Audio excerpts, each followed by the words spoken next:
Bismillahirrahmanirrahim. Assalamualaikum warahmatullahi wabarakatuh. Apa kabar teman-teman mahasiswa semua? Semoga bahagia dan semangat selalu.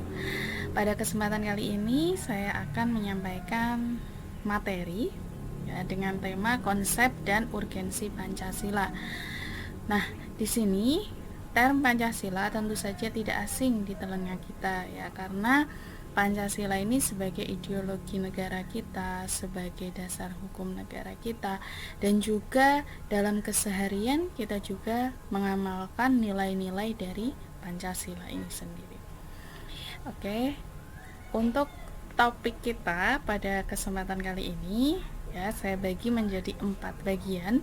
Yang pertama ya, nanti kita akan menguraikan tentang definisi konsep itu apa, definisi urgensi itu apa ya, serta nanti definisi Pancasila. Nah, namun untuk definisi Pancasila nanti kita masukkan pada konsep atau rumusan. Nah, yang kedua nanti kita masuk pada konsep Pancasila atau rumusan Pancasila. Nah, nanti ada periodisasinya, dan yang ketiga adalah urgensi Pancasila. Jadi urgensi Pancasila atau pentingnya Pancasila itu apa ya, untuk negara ya, negara atau warga negara pada umumnya, dan juga untuk mahasiswa pada khususnya. Dan yang terakhir nanti kita akan membahas tentang tujuan pendidikan Pancasila atau tujuan Pancasila. Oke, langsung saja kita masuk pada definition atau definisi dari term-term yang kita bahas, yaitu ada term konsep, urgensi, dan Pancasila. Namun di sini kita spesifikkan pada 2 term, yaitu konsep dan urgensi.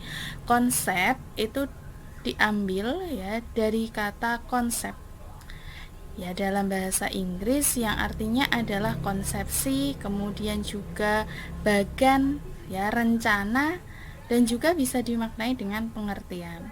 Jadi konsep itu bagan, rencana, pengertian. Sementara dalam bahasa Indonesia, konsep berarti rancangan. Kemudian bisa juga dimaknai dengan pengertian ya, atau rencana ya, rancangan, rencana, rumusan, pengertian. Nah, itulah definisi dari konsep.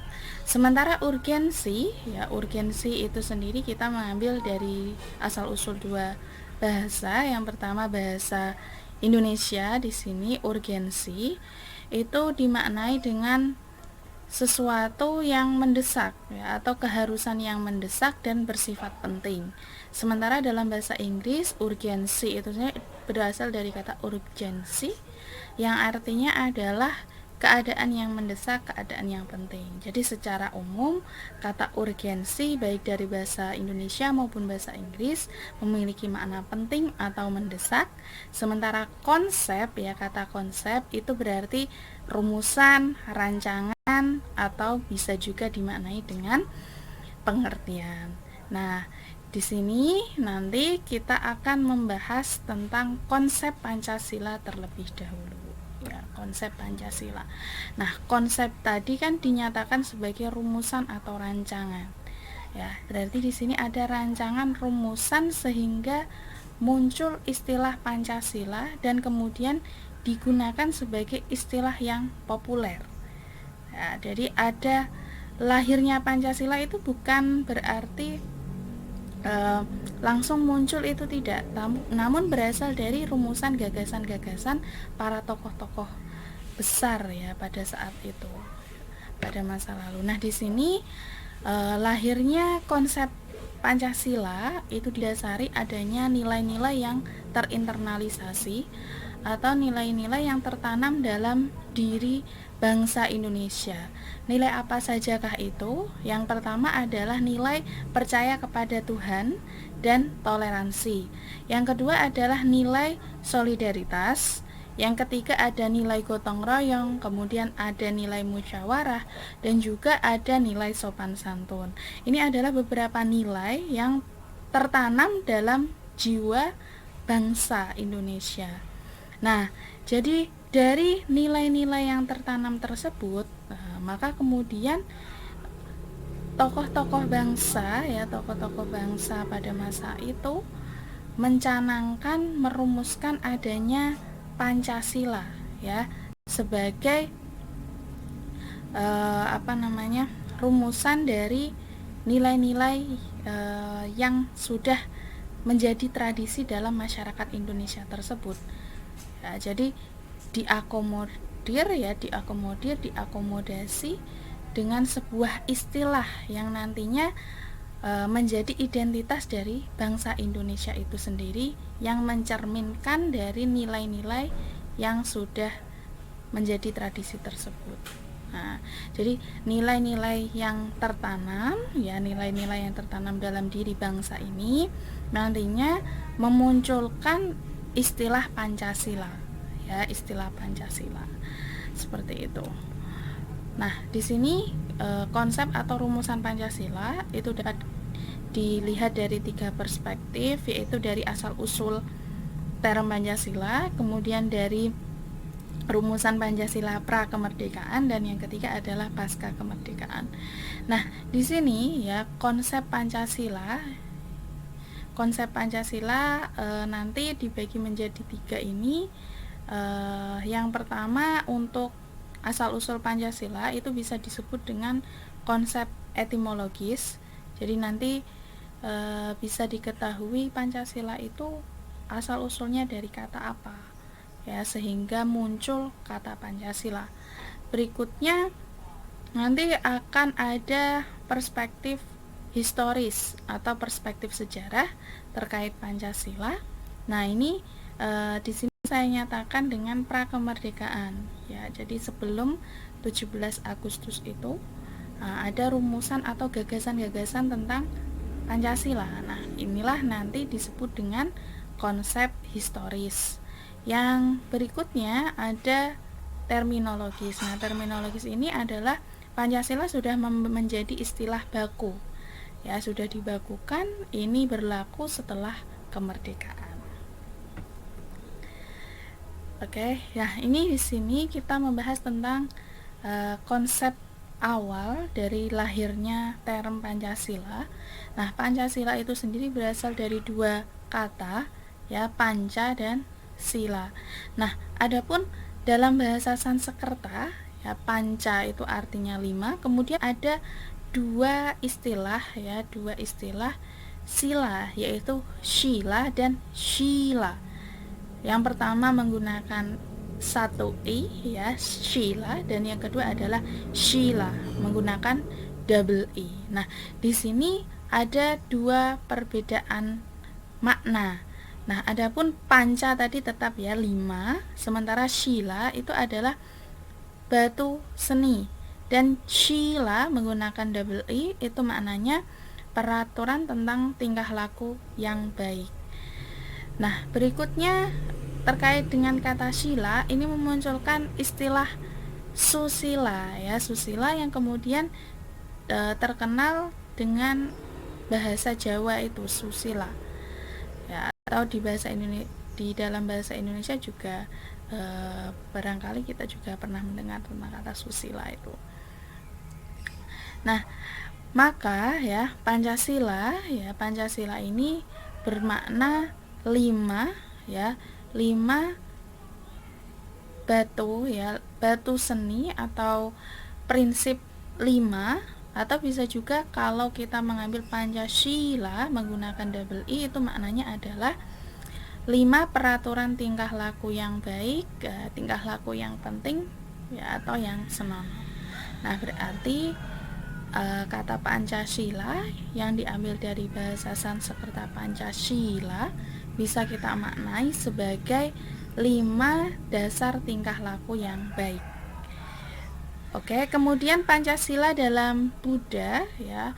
Di dalam Buddha itu ada istilah Pancasila juga. Nah, di sini dalam tradisi Buddha atau dalam ajaran Buddha, Pancasila itu berarti adalah 5 aturan atau 5 larangan.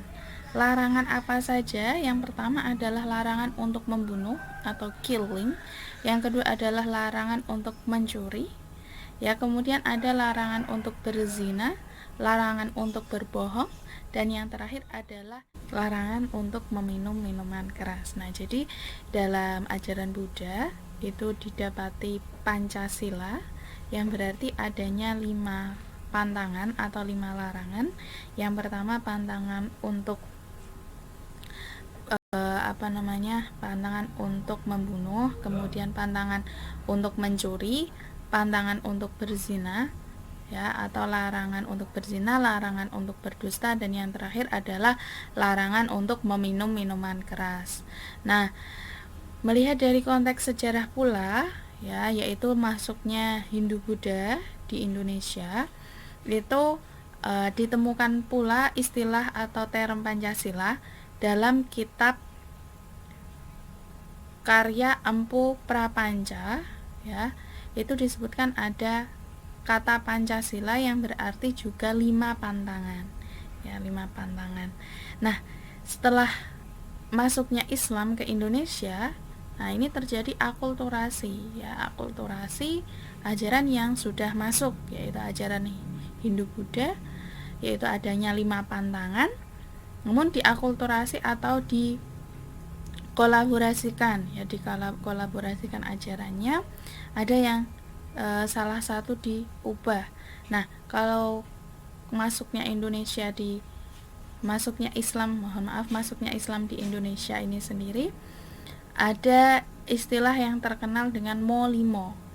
Nah, jadi ada pantangan 5. Mo 5 diawali dari Mo yang pertama adalah dilarang untuk membunuh, yang kedua adalah dilarang untuk mencuri, yang ketiga dilarang untuk madon, ya, madon itu maksudnya adalah berzina, kemudian dilarang untuk mabuk atau minum minuman keras, dan main. Nah, Mo yang terakhir adalah main atau judi.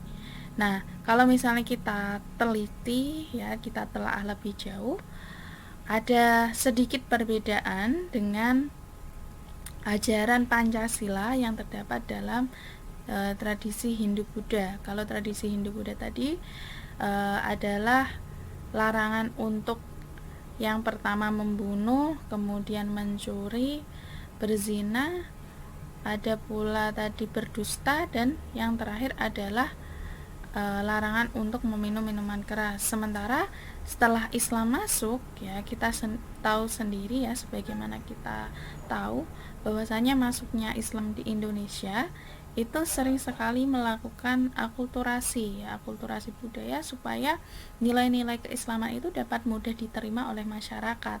Maka kemudian ajaran yang 5 yang sudah diajarkan oleh Hindu dan Buddha itu diubah sedikit, ya, oleh ulama pada masa itu, ya, atau pada masa itu berarti para wali songo, ya, yang menjalankan dakwah itu diubah, salah satunya mengganti berdusta dengan main, ya, atau berjudi. Nah, jadi kalau misalnya kita telisik lebih jauh, nilai-nilai pantangan tersebut itu sebenarnya sudah ada, ya, di dalam Al-Quran maupun hadis. Jadi sesuai dengan ajaran Al-Quran dan hadis. Jadi hanya perlu sedikit modifikasi, yaitu dengan mengganti berdusta dengan main, ya, dengan dengan berjudi. Jadi larangan Mo 5 itu diawali dari dilarang ma, yang pertama mateni, yang kedua adalah madon, berzina, kemudian ada maling, yang keempat adalah mabuk, yang terakhir adalah main atau berjudi. Jadi itu 5 larangan yang dilarang dalam Islam. Nah, ini hampir sama, ya, larangannya itu hampir sama dengan ajaran-ajaran sebelumnya, yaitu ajaran Hindu dan Buddha yang terlebih dahulu masuk ke Indonesia. Berikutnya secara historis, ya, kita merujuk pada historisitas lahirnya Pancasila. Ya, jadi konsep Pancasila secara historis itu seperti apa? Nah, ini kita bahas. Yang pertama yaitu uh, gagasan lahirnya Pancasila itu diawali pada saat sidang BPUPKI ya, BPUPKI yang pertama. Nah, di sini yang diketuai oleh Rajiman Widyodiningrat. Nah, ini mengusulkan calon rumusan dasar negara. Nah, jadi di sini Dr. Rajiman ya itu mengusulkan dasar negara yang akan digunakan ketika Indonesia merdeka ini. Nah, pada saat itu ya ada tokoh lain juga, diantaranya adalah Muhammad Yamin, Insinyur Soekarno, dan juga ada Mr. Supomo. Nah, jadi pada awalnya ya lahirnya Pancasila secara historis itu diawali dari sidang BPUPKI, di mana Dr. Rajiman itu mengusulkan sebuah dasar negara. Nah, karena dasar negara ini sangat penting ketika sebuah negara ini akan merdeka. Maka kemudian ya lahirlah gagasan-gagasan dari tokoh-tokoh yang hadir dalam sidang tersebut. Yang pertama ada Muhammad Yamin. Nah, Muhammad Yamin ini pada tanggal 29 Mei tahun 1945 itu mengusulkan ya dalam pidato beliau itu mengusulkan 5 dasar negara Indonesia merdeka. Yang pertama ada peri kebangsaan, kemudian peri kemanusiaan, peri ketuhanan, peri kerakyatan, dan yang terakhir adalah kesejahteraan rakyat. Sementara ada pula Mr. Supomo ya. Mr. Supomo pada tanggal 31 Mei itu juga mengusulkan dasar negara. Yang pertama adalah persatuan, yang kedua adalah kekeluargaan, ketiga adalah kesejahteraan lahir dan batin, keempat yaitu musyawarah, dan yang terakhir adalah keadilan rakyat. Nah, berikutnya pada tanggal 1 Juni 1945 ini Insinyur Soekarno mengusulkan Pancasila. Nah, ada sebutan. Jadi kalau sebelumnya hanya dasar negara, maka pada saat tanggal 1 Juni ini Insinyur Soekarno menyebut tentang istilah dasar negara kita, yaitu disebut dengan istilah Pancasila. Nah, Pancasila dalam versi Soekarno itu terdiri dari 5 hal. Yang pertama adalah nasionalisme, yang kedua adalah internasionalisme, ketiga adalah mufakat, keempat adalah kesejahteraan sosial, dan yang terakhir yaitu kelima adalah ketuhanan yang berkebudayaan. Nah, dari kelima sila ini Soekarno juga mengusulkan adanya sila yang bisa dikompres. Jadi dari kelima itu dikompres menjadi 3 sila atau trisila. Nah, trisila itu apa saja? Yang pertama adalah sosio-nasional, kemudian ada sosio-demokrasi, dan ketuhanan yang Maha Esa. Nah, kemudian Soekarno juga mencetuskan adanya ekasila, ya, ekasila atau satu sila, yaitu asas gotong royong. Nah, karena sebagaimana kita ketahui, gotong royong ini menjadi tradisi dan ciri khas dari bangsa kita. Ya, yaitu yang sudah kita sebutkan tadi dalam nilai-nilai terinternalisasi, sehingga dari hal-hal yang bersifat empiris ya, berdasarkan pengalaman, berdasarkan hal-hal yang konkret di masyarakat, ini kemudian menjadi sebuah ide atau gagasan bagi tokoh-tokoh pada masa itu untuk melahirkan sebuah dasar negara. Ya, dasar negara yang disesuaikan dengan kondisi serta tradisi budaya dalam negara tersebut. Nah, berikutnya pada tanggal 22 Juni 1945 ini ada Piagam Jakarta atau Jakarta Charter. Nah, di sini disebutkan bahwasanya ada istilah Pancasila yang disepakati oleh panitia 9. Ya, disepakati oleh panitia 9. Nah, dasar negara pada saat ini ya, pada saat tanggal 22 Juni ini itu ada perbedaan ya, ada perbedaan dengan Pancasila yang sekarang kita gunakan ya, atau kita yakini, yaitu dengan dicetuskannya ketuhanan dengan menjalankan syariat Islam bagi pemeluk-pemeluknya. Nah, kalau misalnya sekarang istilah Pancasila itu yang pertama, sila pertama kan ketuhanan yang Maha Esa. Namun pada tanggal 22 Juni itu disepakati bahwasanya sila pertama bukan ketuhanan yang Maha Esa, melainkan yaitu ketuhanan dengan menjalankan syariat Islam bagi pemeluk-pemeluknya. Nah, ini terjadi kontroversi ya, terjadi kontroversi di kalangan pemangku ya, pemangku pada saat itu dan para pahlawan pada saat itu, dikarenakan tidak semua orang di Indonesia itu berlatar belakang budaya ya, berlatar belakang agama Islam ya, karena ada beragam agama di Indonesia, sehingga ketika dicetuskan sila ya, salah satu silanya yaitu ketuhanan dengan menjalankan syariat Islam, ini tentu saja tidak representatif ya, tidak representatif dan juga tidak mengakomodir semua agama yang ada di Indonesia ini. Nah, maka kemudian pada tanggal 18 Agustus 1945, nah ini masih belum dirumuskan tentang secara baku ya, tentang Pancasila.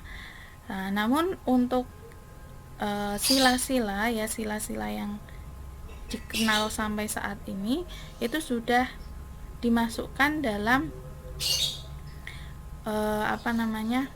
undang-undang ya, Undang-Undang Dasar 1945, tanpa menyebutkan itu adalah Pancasila, namun disebutkan hal itu sebagai dasar negara. Jadi pada alinea keempat pembukaan UUD disebutkan yang pertama berdasarkan Pancasila, ketuhanan yang Maha Esa, kemudian yang kedua kemanusiaan yang adil dan beradab, 3 persatuan Indonesia, 4 kerakyatan yang dipimpin oleh hikmah kebijaksanaan permusyawaratan perwakilan ya, dalam permusyawaratan perwakilan, dan yang terakhir adalah keadilan sosial bagi seluruh rakyat Indonesia.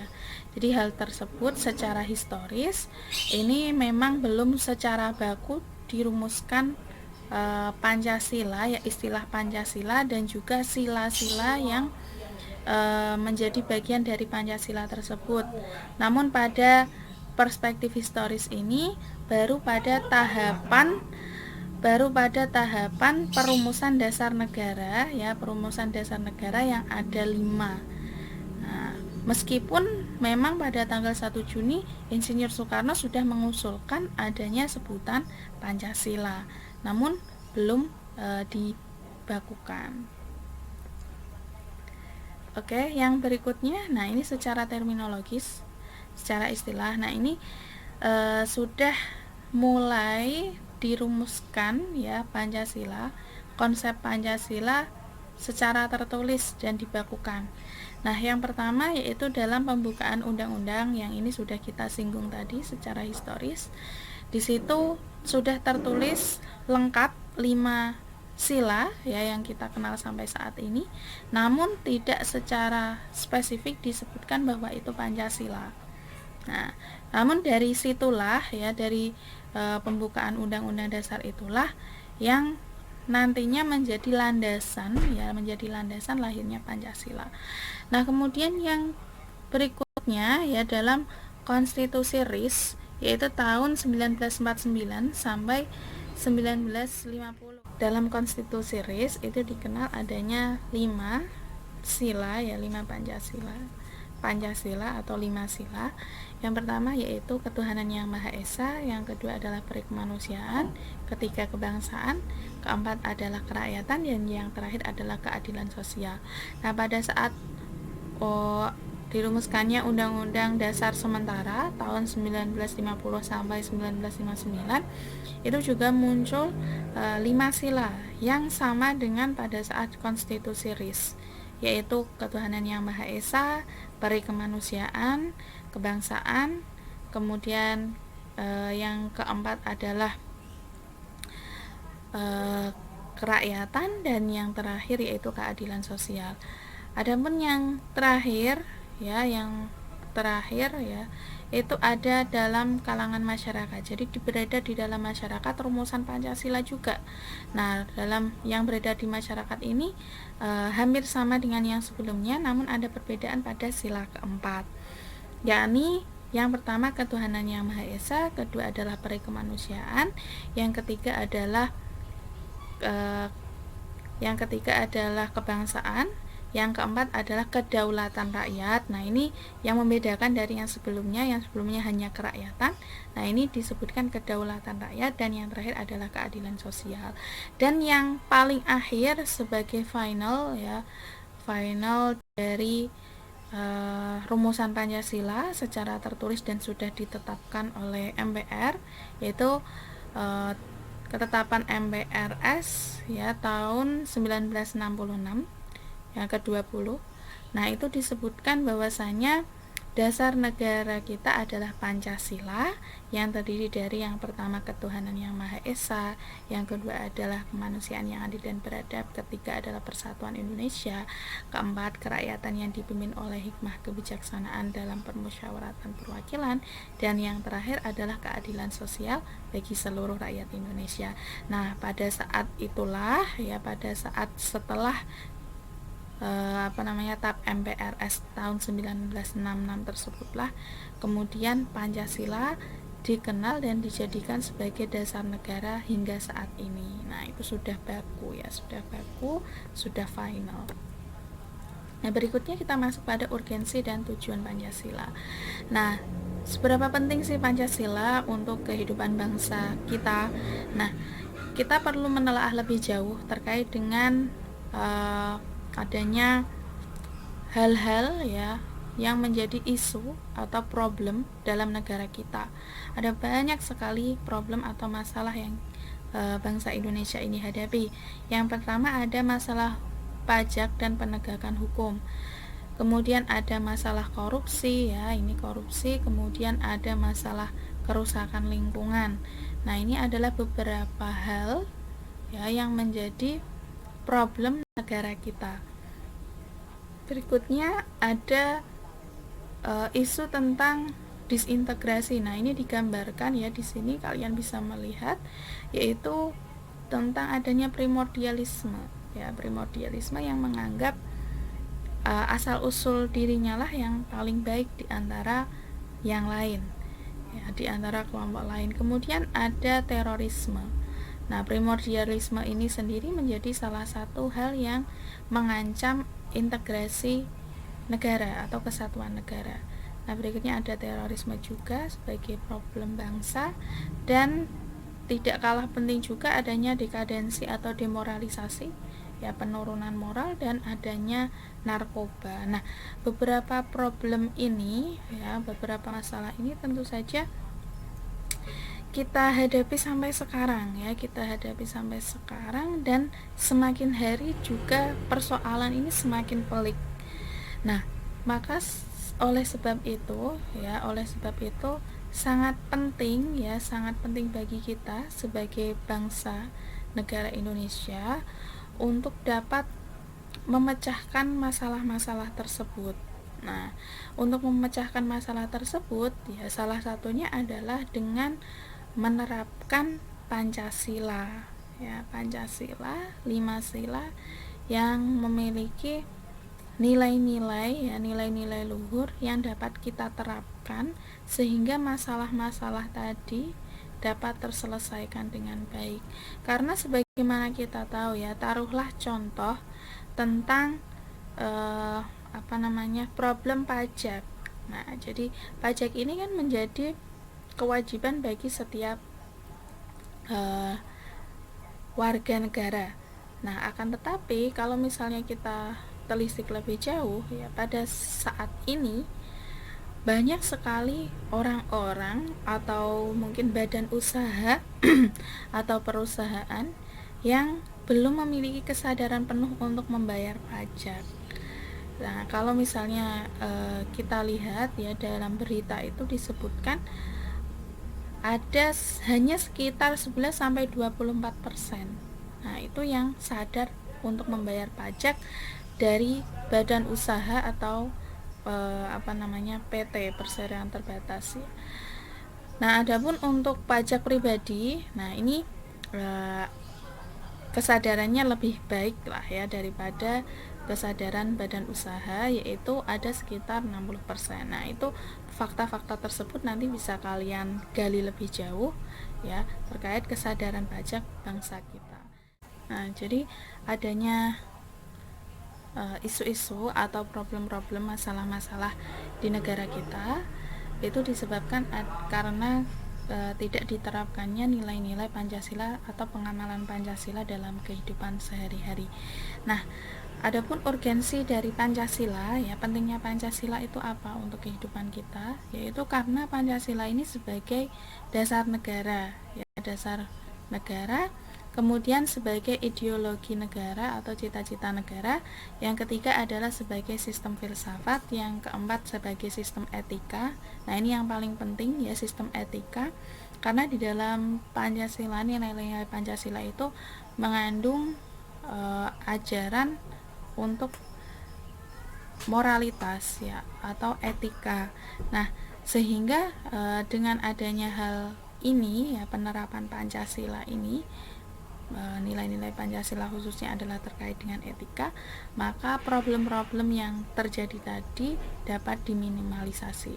Yang berikutnya, Pancasila ini penting karena Pancasila dapat digunakan dasar sebagai pengembangan ilmu, dan yang terakhir, Pancasila ini adalah sebagai identitas nasional.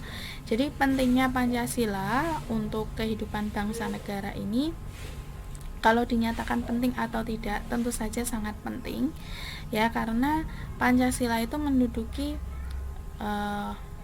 level pertama sebagai dasar negara, kemudian juga menunjukkan adanya cita-cita dari sebuah negara, dan juga tadi ada sistem etika di dalamnya. Nah, jadi adanya Pancasila dan penerapan Pancasila dalam kehidupan masyarakat berbangsa dan bernegara tentu saja nanti dapat menghilangkan atau paling tidak meminimalkan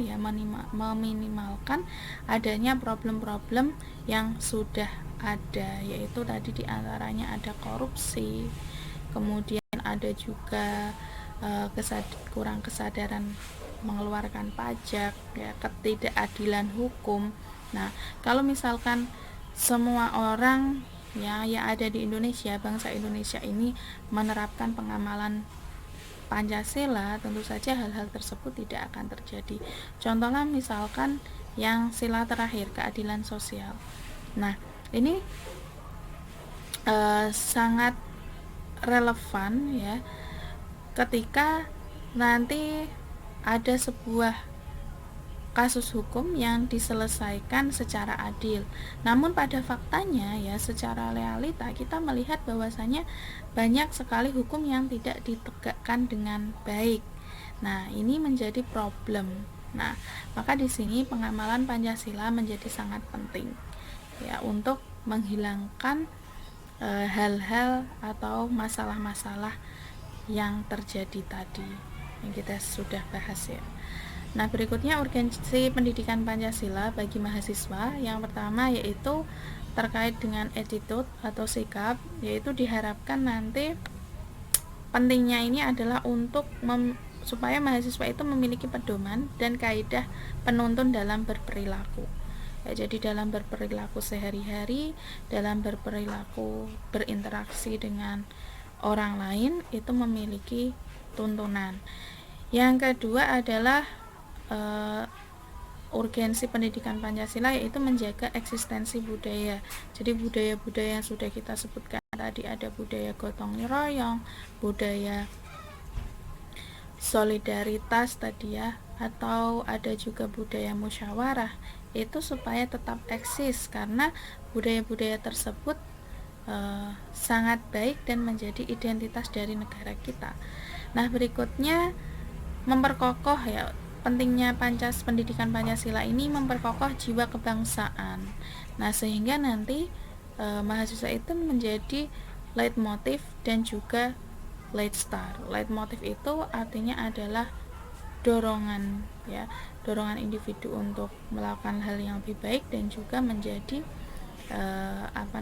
bintang ya, bintang untuk menjaga atau memperkokoh jiwa kebangsaan itu.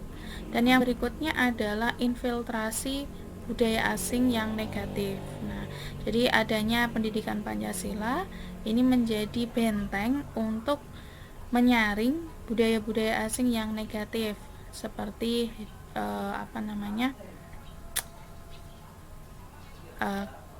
ajaran-ajaran ekstrim dan lain sebagainya ya. Yang berikutnya yaitu karakter profesional dan bermoral. Jadi urgensi pendidikan Pancasila itu nanti diharapkan mahasiswa memiliki karakter profesional ya, sesuai dengan program studinya masing-masing. Kalau misalnya kalian adalah PAUD ya, berarti memiliki karakter profesional sebagai seorang guru PAUD dan bermoral ya. Itu adalah urgensi pendidikan Pancasila. Nah, adapun tujuan pendidikan Pancasila yaitu yang pertama mampu mengambil sikap bertanggung jawab sesuai dengan hati nurani. Yang kedua yaitu mengenali masalah hidup dan kesejahteraan serta cara memecahkannya. Yang ketiga adalah mengenali perubahan-perubahan dan perkembangan ilmu pengetahuan. Dan terakhir yaitu memaknai peristiwa sejarah dan nilai-nilai budaya ya. Itu adalah tujuan pendidikan Pancasila. Nah, adapun kesimpulannya berarti konsep dan urgensi Pancasila ya. Konsep itu berarti rumusan, urgensi adalah pentingnya Pancasila. Nah, adapun konsep Pancasila itu dapat diklasifikasikan ke dalam 3 tahap. Yang pertama adalah konsep perumusan term Pancasila atau istilah Pancasila. Yang kedua adalah tahap atau fase historis, jadi rumusan dasar negara sebelum ditetapkannya istilah Pancasila. Dan yang terakhir adalah dibakukannya istilah Pancasila, juga 5 sila yang menjadi dasar negara itu. Nah, berikutnya juga tadi kita sudah membahas tentang urgensinya ya, urgensi Pancasila bagi masyarakat berbangsa, karena Pancasila itu sebagai sebuah dasar negara. Nah, dasar negara kemudian sebagai sebuah ideologi, sebuah sistem etika, sistem filsafat dan juga identitas nasional. Nah, ini harus senantiasa dijaga dan dilestarikan ya. Karena kalau misalnya kita menilik tadi yang terakhir identitas nasional ya, adanya Pancasila sebagai identitas nasional ini menjadi sebuah hal yang membanggakan ya, yang barangkali tidak dimiliki oleh bangsa lain. Kemudian tadi juga ada urgensi pendidikan Pancasila ya bagi mahasiswa, kenapa harus ada pendidikan Pancasila. Nah, tadi salah satunya adalah untuk membentuk karakter profesional dan bermoral. Kemudian ada juga untuk supaya mahasiswa itu nanti bertanggung jawab sesuai dengan hati nurani. Nah, ketika dari sejak dini ya, kalau misalnya sejak dini dari kecil itu sudah ditanamkan tentang nilai-nilai Pancasila sampai dengan jenjang perguruan tinggi yang mungkin lebih kuat dalam menganalisis, kuat dalam memecahkan masalah ya, bisa memecahkan masalah. Nah, ini tentu saja nanti menjadi modal ketika kalian ini terjun di masyarakat, terjun di pemerintahan, kalian akan lebih siap dan juga menjadi pribadi yang unggul ya, karena menanamkan sila-sila dalam Pancasila ya. Tentu saja juga menghindari adanya problem-problem bangsa yang sudah kita sebutkan tadi, seperti korupsi, kemudian kerusakan lingkungan dan lain-lain. Oke, yang terakhir tadi adalah tujuan pendidikan Pancasila. Tujuannya ada 4M ya, tadi sudah kita sebutkan. Nah, ini adalah bibliografi atau daftar pustaka. Oke ya, terima kasih. Sekian yang dapat saya sampaikan. Saya pribadi mohon maaf apabila terdapat kekurangan dan kekhilafan. Sampai bertemu pada topik selanjutnya. Billahi taufiq wal hidayah. Wassalamualaikum warahmatullahi wabarakatuh.